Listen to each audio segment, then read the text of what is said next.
Assalamualaikum warahmatullahi wabarakatuh. Ladies and gentlemen, so we are from Group 4 of Cross-Cultural Understanding subject from PBI 1 class. In this great occasion, we would like to present our presentation that's talking about dominant Indonesian culture pattern. But ladies and gentlemen, before we begin, I would like to introduce our member first. My name is Annisa Indah Parawangsa. I'm the first speaker of this group and also as the moderator. Then we have Bayu Lesmana as the second speaker of this group, and the last is Cindi Oktavianti as the third speaker of this group. Alright, ladies and gentlemen, to shorten the time, let's start the presentation. Well, ladies and gentlemen, here we talk about dominant Indonesian culture pattern. Indonesian culture are very different from Western culture as there exists differences in experience, belief system, hierarchies, religion, notion of time, spatial relation, and much more. And moreover, within Indonesia itself, there exists a multitude of different cultures. This makes Indonesia a complex country and therefore an interesting country.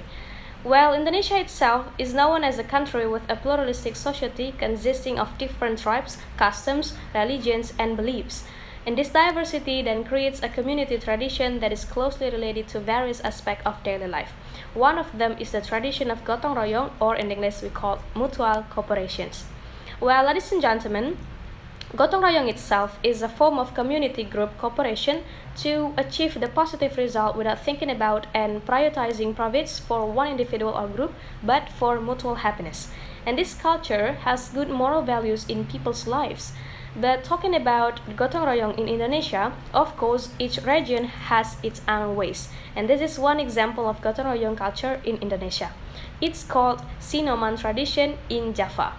There is also the Sinoman tradition, which can be said to be a form of mutual cooperation among the Javanese community. This tradition is usually same with weddings, but is often found in other events in the Javanese traditions.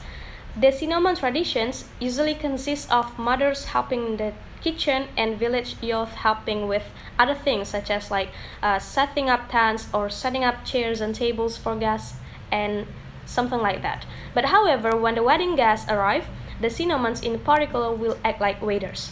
But in fact, everybody, we not only find this culture in the Sinoman tradition in Java, but also we can find this culture of gotong royong in all levels of society. From Sabang to Merauke, we can see example of the application of the culture of gotong royong in the lives of Indonesian people. Well, here I have a question for you. Have you ever found several people working together to clean the environment around their homes from garbage? Well, I'm sure you must have seen this, or at least you that it was around you, more precisely in Indonesia.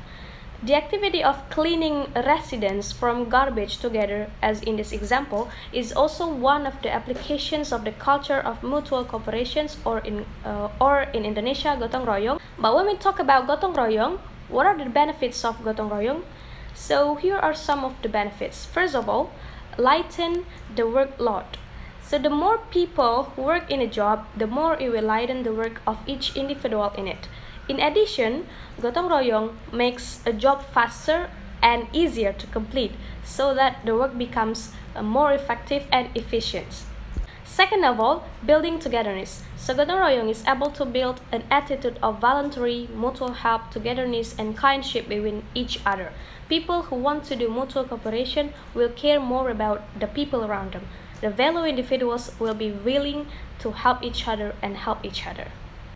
Alright, ladies and gentlemen, that's all about gotong royong, or in English, mutual cooperation, as one of the dominant culture in Indonesia. And the next material will be delivered by Bayu Lesmana. Okay, I will explain about science and technology. In the development of science and technology, both have relationships. Science can only be learned because its form doesn't materialize, and technology is the application of science that we can use every day and we can enjoy today. But is science and technology affecting our culture? Yes. Science and technology affect how we communicate, how we dress, and also our lifestyle. Okay, the first is how we communicate. The development of science and technology has changed the way we communicate. In the past, communication was done by correspondence, but now it is done by SMS or email. There used to be a telegram and telegraph, but now the roles are replaced by telephones, by mobile phones, by social networks. So this proves that technological developments can cause cultural changes in society. Okay, and second is how we dress.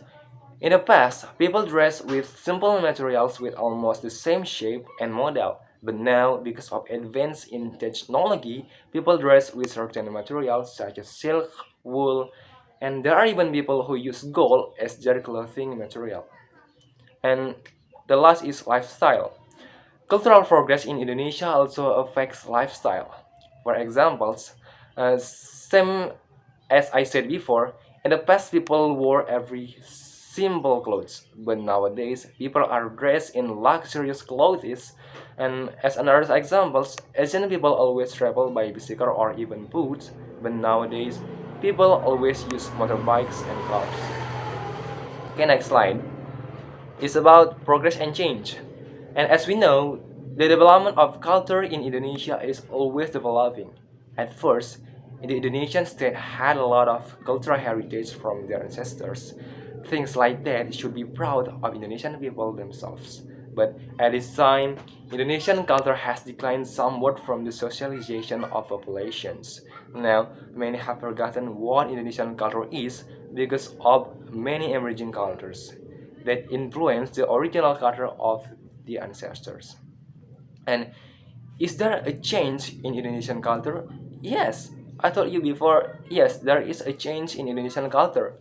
Every individual or society must be changed, but social change or cultural change. Cultural change is a change that occurs in a system of shared ideas in the various areas of life in society, and while socio-cultural change are changes that occurs in people's life, which includes cultural change in which there are change in values and life system from traditional to modern. And next slide is now I have forms of change and progress in Indonesian culture and patterns. Okay, the first is cultural influence.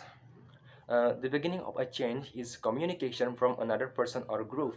In the communication process, there is delivery information about ideas, beliefs, and cultural results in the form of physical. And the process of cultural change can occur quickly and involve the basic or main points of people's life. This rapid change is called a revolution. This change can be planned or unplanned, carried out with violence or without violence. Socio-cultural changes can take place slowly and take a long time, and usually these changes are a series of small changes that follow each other slowly acceptable of cultural change. Okay, this too is several things in accepting our cultural change, and the first is acceptance of the desired culture.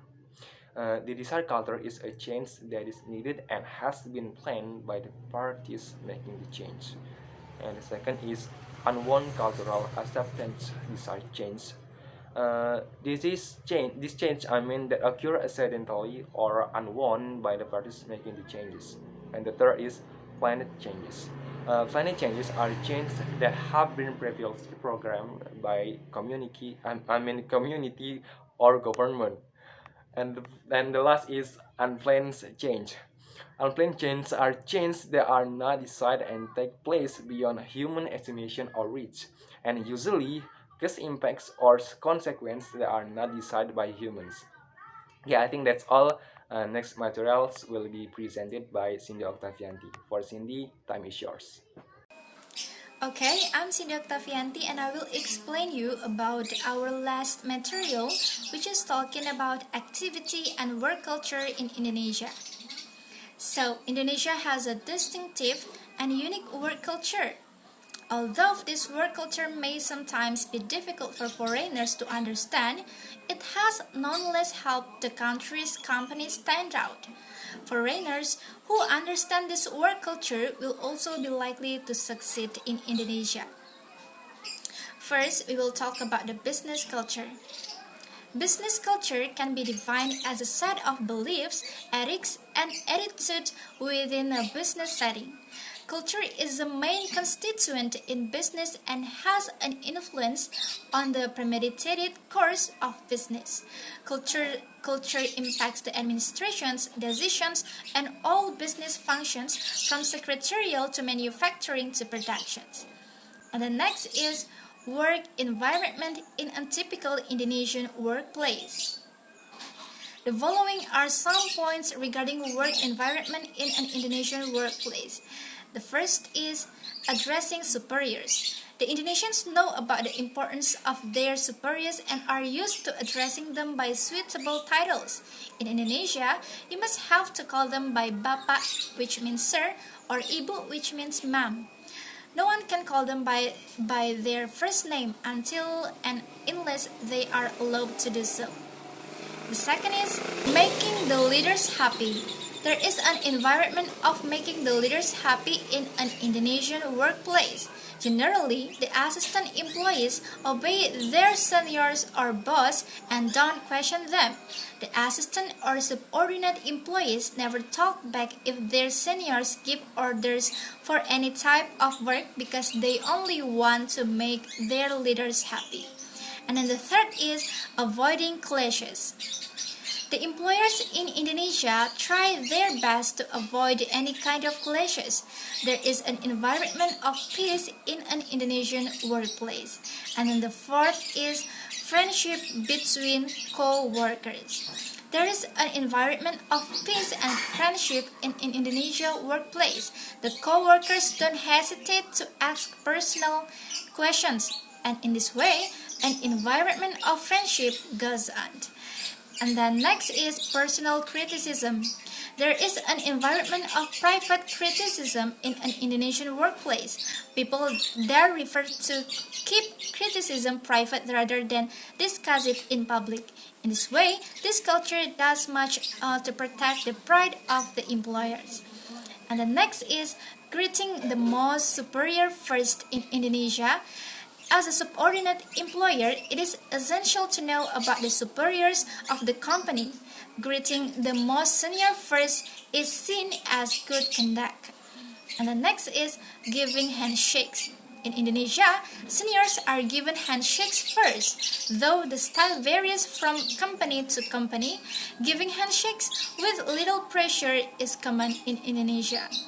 And then next, being professional at all times. During working hours, employees must be professional regardless of situations. They are to be helpful, friendly, and good team members, and they are advised to avoid gossiping to avoid any sort of trouble. Next is arriving on time. It is highly appreciated to arrive on the workplace on time or earlier. And then the last is showing gratitude. Indonesian employees try to be helpful and friendly and understand each other, and saying thank you after receiving help from a colleague is seen to be good manners because it shows gratitude. So I think that's all from our group. Thank you so much for watching. Wassalamualaikum warahmatullahi wabarakatuh.